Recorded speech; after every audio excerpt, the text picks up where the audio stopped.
The ground is cracked and dry. In a region famous for its oil, another resource is running out. Water, as essential as it is scarce, has become the new oil in the Middle East. Unlike oil, there's no substitute for water. As one observer quipped, you can't drink oil, and you can't grow food with it. In other words, water is priceless, and everyone is starting to realize it. Water scarcity here isn't just an environmental worry. It's a geopolitical ticking time bomb. Experts have warned that the wars of the 21st century may be fought over water rather than oil. And the flashpoint is already visible on the map.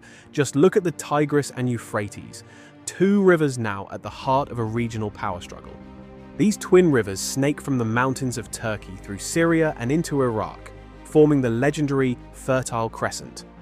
The Tigris-Euphrates basin is shared by all three countries, and to put it mildly, they haven't been great at sharing. Since the 1960s, Turkey, Syria, and Iraq have all raced to dam and divert these rivers for their own ends. Giant irrigation schemes and hydro dams sprang up, river flow dwindled, and neighborly goodwill evaporated. Tensions over water began simmering decades ago and almost boiled over in 1975, when a nasty drought combined with new dams in Turkey and Syria nearly ignited an armed clash, averted only by some frantic Saudi mediation. It wouldn't be the last time water came close to sparking violence. By the late 1980s, Turkey had realized that controlling the headwaters of the Tigris and Euphrates made for powerful leverage. In 1987, Turkey struck a deal. It would release a set amount of Euphrates water to parch downstream Syria, but only if Damascus stopped backing a certain Kurdish insurgency on Turkey's borders. And in 1990, as Iraq invaded Kuwait, Turkey quietly turned off the tap, cutting the Euphrates flow to Iraq completely. These moves sent a clear message downstream. Ankara holds the keys to the river. In fact, by one estimate, Turkey's upstream dams and diversions have slashed the water, reaching Iraq by 80% since the 1970s. Little wonder then that Turkey is often dubbed the Middle East's new water superpower, effectively controlling the on-off switch to its neighbor's water supply. But nature is now squeezing this stressed water system even harder. Climate change has descended on the Middle East like a cruel joke. The region is heating up roughly twice as fast as the global average, and rainfall is in freefall. Between 2020 and 2021 alone, the Tigris's flow dropped by 29%, and the Euphrates by a staggering 73%. Once expansive rivers are turning to trickles. In Iraq, for example, wheat fields are withering. The country's wheat production fell 40% in 2022 for lack of water. When farms dry up, families suffer, and tempers flare. This is no mere drought. It's a threat multiplier that exacerbates food shortages, displacement, and desperation. Indeed, water-starved areas of the Middle East are already seeing unrest and violence feed off the scarcity. In short, water, or the lack of it, is now a security issue. It's a bitter irony. The very rivers that once fed empires now feed conflict. How did we get here? Crucially, the footprints of those ancient water systems are still visible today and still influential. Many modern towns and cities in Iraq and Syria sit where ancient settlements once did, hugging the rivers just as their ancestors did. Baghdad, the capital of Iraq, was founded on the Tigris, in a spot where Mesopotamian towns had existed long before. Even today, the city skyline traces the river's curves. Throughout the region, you can follow the rivers and essentially trace the old map of Mesopotamia, because wherever the water flowed, civilization followed. That also means that age-old patterns of competition persist. Where water is scarce, tensions are never far away. Fast forward to the 21st century, and controlling water is still a power move in this part of the world. Recent conflicts in Iraq and Syria have shown armed groups racing to seize dams, canals, and waterways. In the past decade, for example, extremist factions turned dams into strategic weapons, deliberately flooding or cutting off water to force opponents' hands. If an ancient Sumerian time-traveled to today's Mesopotamia, they might find it sadly familiar that controlling the river is still as good as controlling the realm. Now, beyond battles and cities, there's a bigger, slow-brewing challenge to this lifeblood of empires: geography, and climate. The Tigris and Euphrates both begin in the mountains of what is now Turkey, only about 80 kilometers apart at their sources. From there, they flow down through Syria and Iraq toward the Persian Gulf. This setup means upstream countries literally hold the tap for those downstream. In ancient times, everyone needed the rivers, but no single king could control their entire lengths. Today, modern engineering has changed that equation dramatically. Throughout the 20th century and into the 21st, each nation in the Tigris-Euphrates basin built dams and irrigation projects, often with little coordination. The result has been a zero-sum scramble for water, and no one has scrambled harder than Turkey at the river's headwaters.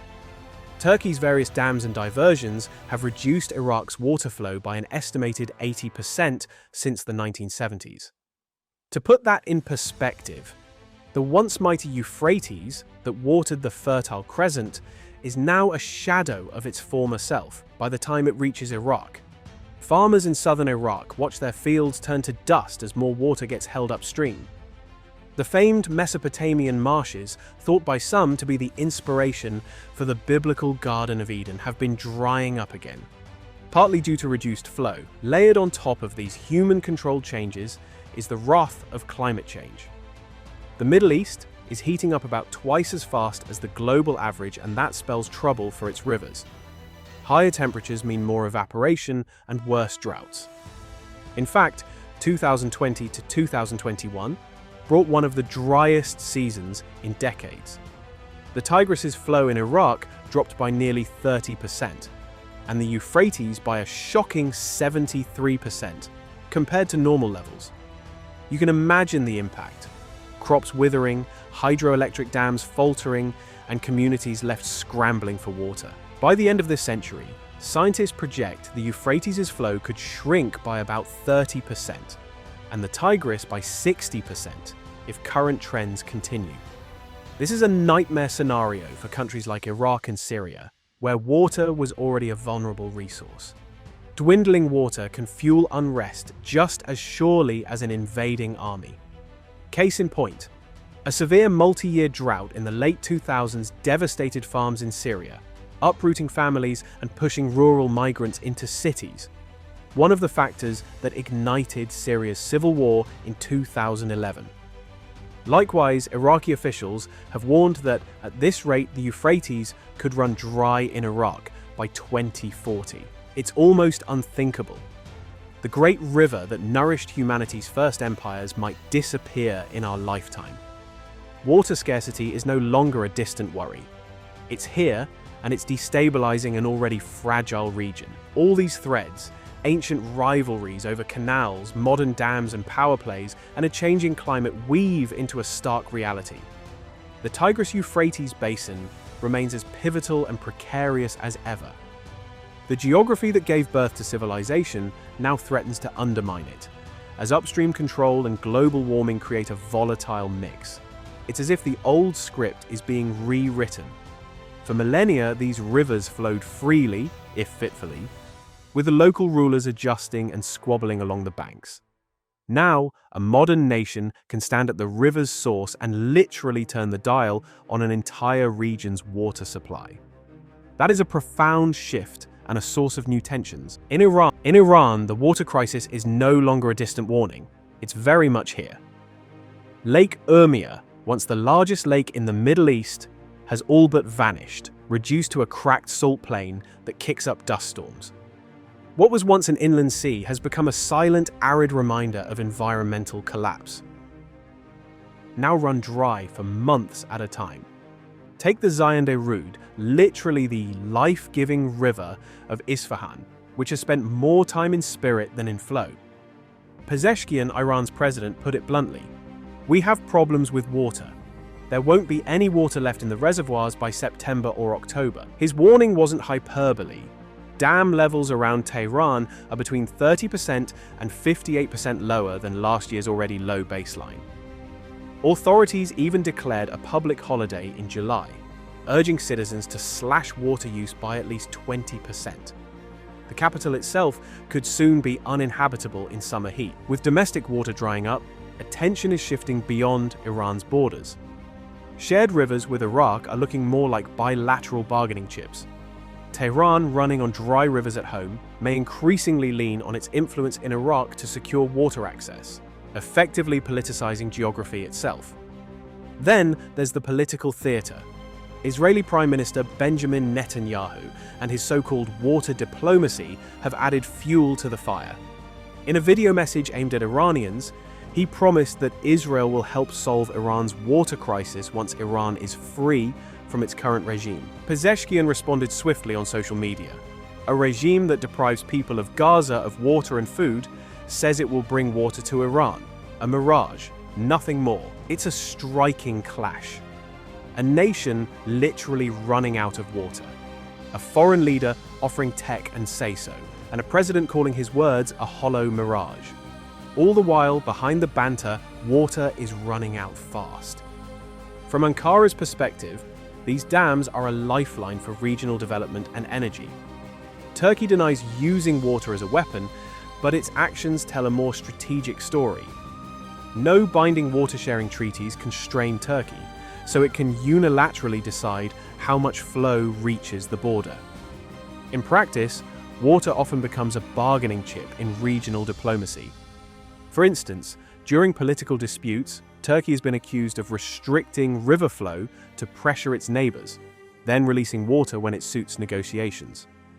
Reports even surfaced that Turkey tied increased water releases to Iraq, awarding construction contracts to Turkish firms, literally turning water into leverage for deals. Ankara also frequently falls short on a 1987 pledge to Syria, 500 cubic meters per second, underscoring its readiness to prioritize its needs over downstream agreements. In short, Turkey holds a powerful upstream hand and isn't shy about playing it. Downstream, Iraq and Syria have sounded the alarm, accusing Turkey of strangling their lifeblood. The two rivers provide the majority of fresh water for Syria and over 90% of Iraq's water, so any Turkish cutoff hits hard. Over the past decades, flows from Turkey have declined by more than 50%, according to Iraq's water ministry. The Ilisu Dam alone, completed in 2020, could reduce the Tigris flow into Iraq by another 50+%.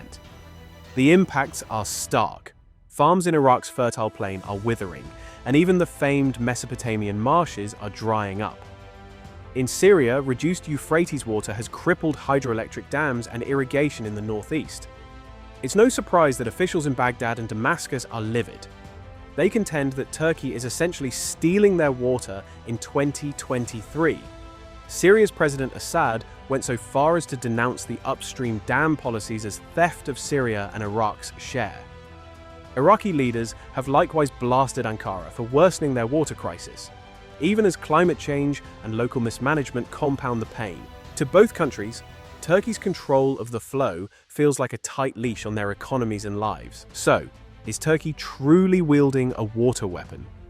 Ankara insists it's exercising its sovereign right to develop resources it pointedly labels the Euphrates and Tigris trans-boundary, not international waters, implying they fall under its domestic jurisdiction.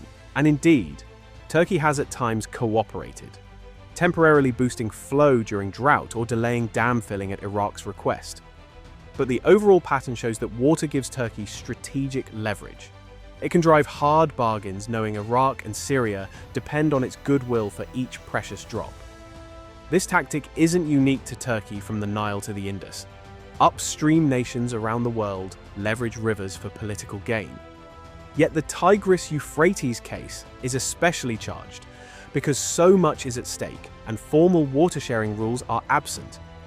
Observers warn that without a fair agreement, Turkey's dams could become a source of lasting resentment or even conflict. Water, after all, can be a tool for cooperation or a flashpoint for rivalry. For now, Turkey holds the keys to the river flow, and how it uses this power as a diplomatic bridge or a pressure point will profoundly shape the future of millions in Syria and Iraq. For Europe, that means more migration pressure. For Gulf states, it means importing even more food into a desert economy. For global powers like the US, Russia, and China, it's a new arena to intervene or exploit. Don't be surprised if tomorrow's humanitarian missions look suspiciously like bids to secure upstream control or build influence over the last reliable water sources. And in the middle of all this, one more geopolitical twist: the Kurdish question. Imagine if the dream of an independent Kurdistan shifted from cultural autonomy to strategic necessity, seizing the headwaters in southeastern Turkey that feed the Tigris and Euphrates. Those mountains aren't just scenic, they're the taps. It's the kind of move that would rewrite maps, inflame Ankara, and put a new player between Baghdad, Damascus, and the rivers they depend on. Israel, for its part, has long seen water as a national security pillar. Some in its strategic circles quietly note that control over certain promised lands in northern Mesopotamia would also mean control over rivers that could be diverted south. Officially, it's all hypothetical. Unofficially, in the Middle East, no resource-rich territory is ever just hypothetical. So, what's the off-ramp? Binding water treaties between upstream and downstream states, smarter irrigation and crop choices, technologies to recycle wastewater and desalinate at scale. But let's be clear, these fixes require trust, investment, and political will, all of which are in shorter supply than the water itself. The last century was defined by oil wars. The next may be defined by water wars and the Tigris-Euphrates basin. It could be the Sarajevo of the 21st century, a place where one local dispute sets off something far bigger.